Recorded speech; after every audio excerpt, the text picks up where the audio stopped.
Hello, Mary Kay. Hey, guys. How you doing? Have there been players who have told you at all, or sources in the building, I should say, who have told you that they are ready for Shedeur Sanders to start? No, I have not had that. I have definitely not had that.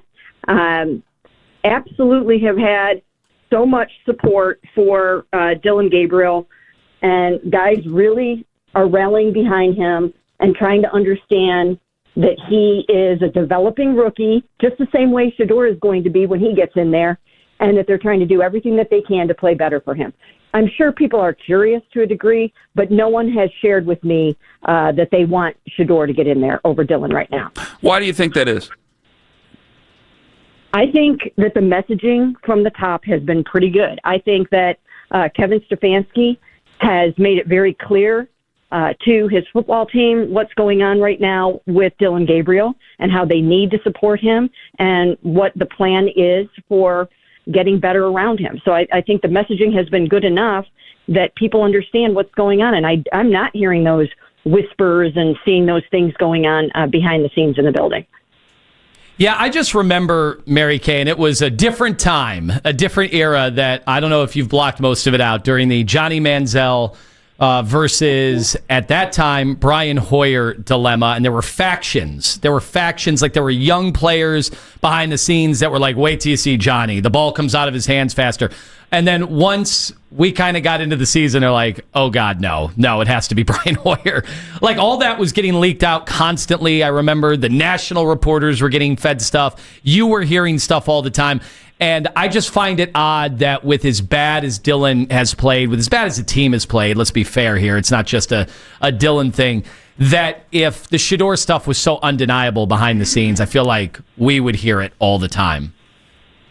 We would hear it all the time, and you guys aren't hearing it either, I'm sure, because I really don't believe that it's going on. Now, sure, there might be a couple of guys here or there that are curious, and they are seeing some things in practice because I've seen them with my own two eyes.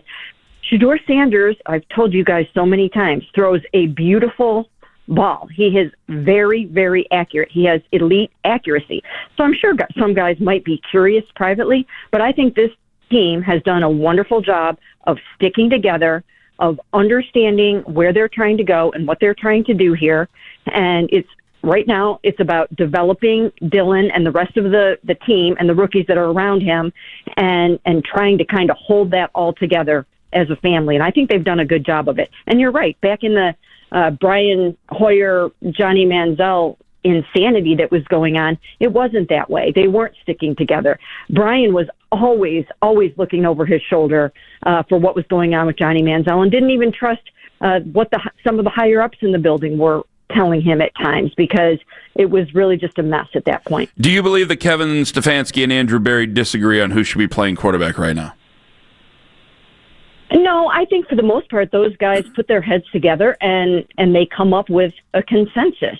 And it probably isn't just 100% Kevin sitting in a room by himself deciding, hey, let's stick with Dillon and see how this goes.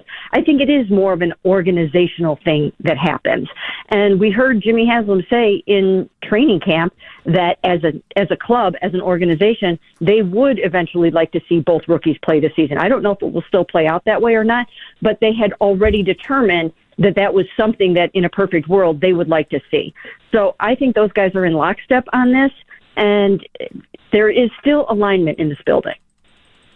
All right, Mary Kay Cabot joining us right now, Cleveland.com and the Plain Dealer. So you talked about alignment, and then you kind of just mentioned there that the thought probably was to play both rookies, but you're not totally sure. That surprises me at this point. It seems like Shedeur has to play now, just given how bad things are, and at some point you want to evaluate guys. Are you saying that because there might be other quarterbacks ahead of Shedeur that might see time, or is it because you think Dillon Gabriel is just going to start the rest of the games this year? I think that there is no set in stone plan for how this is going to go for them. Here's what I think. I think that they hope and want Dillon Gabriel to keep coming up the learning curve and to get better by the week. And that's what I think they're hoping happens. He's only had one game with Tommy Rees. I, for one, and I wrote this earlier this week, I think there's something to build on there. let's see what he's got for a few weeks. Why would you start your 5th-round pick for more games than you would start your 3rd-round pick, who you saw something in pre-draft and really wanted to see what was there? So I wouldn't be going out and starting my 5th-round pick for more games this season than my 3rd-round pick. It takes these young guys a time to develop. He had a really, really tough start. He started out in London, in Pittsburgh, and he didn't have Cedric Tillman all that time. The offensive line or the protection schemes aren't what they really need to be so far this year. So it hasn't been an easy cockpit, shall we say, for a rookie quarterback, and it probably won't be easy for Shedeur if and when he gets in there. It won't be easy. I can say with conviction that it won't be easy for him either. It's not a well-oiled machine right now.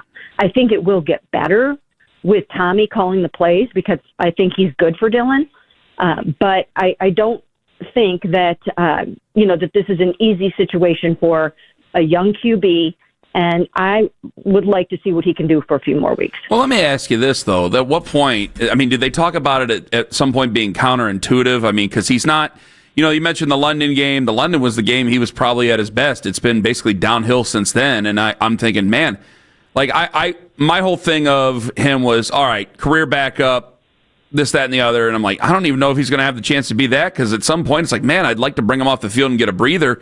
So if it's like, if you can't start Shedeur, okay, fine. I'm going to be upset about it, but I'll try to understand you guys on this. Not you, them.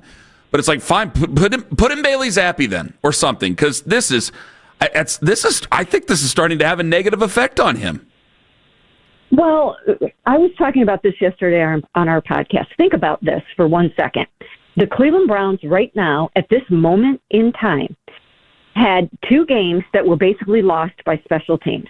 The first game against the Cincinnati Bengals with 2 missed kicks, and this past game against the New York Jets because of 2 kick returns for touchdowns. If you take away those 4 special teams gaffes, this team would be playing for first place in the AFC North on Sunday against the Baltimore Ravens, despite everything that has gone on this season. So the margin for error is very, very, very slim in the NFL. It's unfortunate for them because this was an opportunity for them to stay in the conversation deep into November and maybe even December, but they have had some unfortunate events that have gone on. In spite of everything else, they have such a good defense that they've been able to, stay into it until this point. Now, as far as Deshaun, I'm sure you guys want to know what the situation is with Deshaun. They may never open up Deshaun's practice window, but he is getting closer. He does feel that he's ready to play. He feels that he's ready to go out and win and start games for them. I don't know if that's ever going to happen. I don't know if they'll open the window. I don't know if he will ever see the field this season. But that's another thing to kind of keep an eye on here. He's there. We can't deny the fact that he is there, and something could happen with that as well. I hope that doesn't happen. Kenny did not want to know, for the record. He was shaking his head. You'll see it on the YouTube video that comes out. If Deshaun Watson plays before Shedeur Sanders, I'm going to be catatonic. I don't know what to tell you. I'm sorry. Well, I can only give my opinion. There are still 8 games left. And I think there will be opportunities for Shedeur Sanders to play. He might even play on Sunday, depending on what's going to happen with Dylan and what this Baltimore Ravens defense does. The Ravens defense is playing really, really well over the last 3 games. So there could be a world in which Shedeur gets into this football game and everybody will get their wish and see him out there on the football field. But there are still plenty of games left to let Dylan try to develop a little bit, and then still see what you have in Shedeur Sanders if it comes to that. And next year, they're going to have another rookie quarterback on this football team. And in the event that they don't want that rookie to start right away and want him to come up the learning curve a bit, I'm sure they want to know if Dylan can be the guy that starts for them early on in the season for a few games if need be. So I think they still want to see what they have. And remember this, too. This is an important piece to remember. Joe Flacco couldn't do anything with this offense and then goes to Cincinnati and is able to light it up when he's got a different supporting cast. So I think that's another thing to consider here, that even the big-armed 18-year Super Bowl MVP Joe Flacco really struggled with the supporting cast this year, especially in the early going. And, I think that might have something to do with some of Dylan's struggles. All right, Mary Kay, we had a big conversation earlier in the week that spilled out into today about accountability. And obviously, Kevin was questioned about it yesterday. And he said, guys are being held accountable all the time. But we just saw in Pittsburgh, they cut Juan Thornhill. We saw in Detroit, a 5-3 team going into last Sunday. They quietly, behind the scenes, took the play calling responsibilities out of the hands of the OC, and the coach just said, I'm going to call the plays this week. And, of course, they put up 40-plus points. So that's what I'm talking about when it comes to accountability. I don't see a ton of that with this team. Am I missing that, or is that just not Kevin's style? Well, first of all, he gave up play calling to Tommy Rees at the bye week. So I think that's accountability right there from him, because for your offensive-minded head coach to give up play calling in the middle of the season for the second straight year, I think that he's saying, I think we can do better. And so I think that he's owning that situation right there. So I thought that was good. In terms of Bubba and what went on with the special teams this past week, these guys don't fire people in the middle of the season. They just don't. And I just don't see that happening. I think they will reevaluate everything after the season like they always do, but they're just not a knee-jerk reaction type of group. And we've seen that for the most part over the last 6 years of this regime here. So I didn't really expect anybody to get fired this week. That's not how these guys operate. Mary Kay Cabot joining us on the Fan Hotline. What's going through Miles' head through all this? What can we hear tomorrow? Well, he, at least after the game, is still saying all the right things about, I'm going to lead this team, and we still have something to play for. And I asked Denzel Ward that yesterday, and they still believe that going out there and trying to win every single football game is what they need to do. And that's what those leaders of the team are going to be doing this week, is trying to show that there's no quit in this football team, and they're going to go out there and they're going to try to beat the Ravens. And again, they've got a less than 1% chance of making the playoffs right now. We all know that. But I still think that you're going to see some really good, strong performances.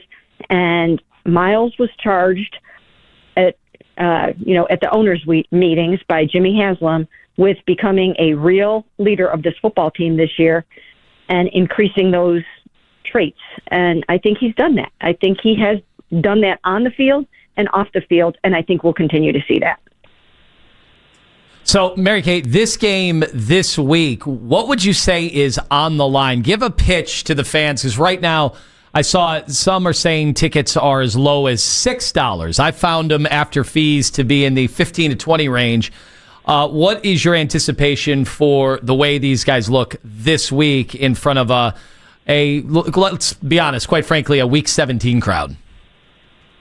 Well, I think it's going to be hard. I think this is going to be a really, really difficult game. I think that the Ravens have gotten it together and that they're back. They've won 3 straight games. As I mentioned before, the defense right now is playing lights out. In their past game, they hit the quarterback, I think, like 12 times. They got 3 takeaways.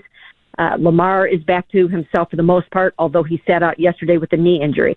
So it's going to be a tough game, and they're going to try to show the rookie quarterback a lesson, like everyone tries to do with rookie quarterbacks. So they're going to be coming after him.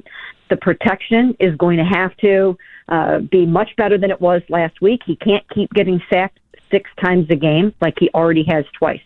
But I do think that there are some things to watch on this football team right now. I think Carson Schlesinger is playing as well as any rookie defender in the NFL right now.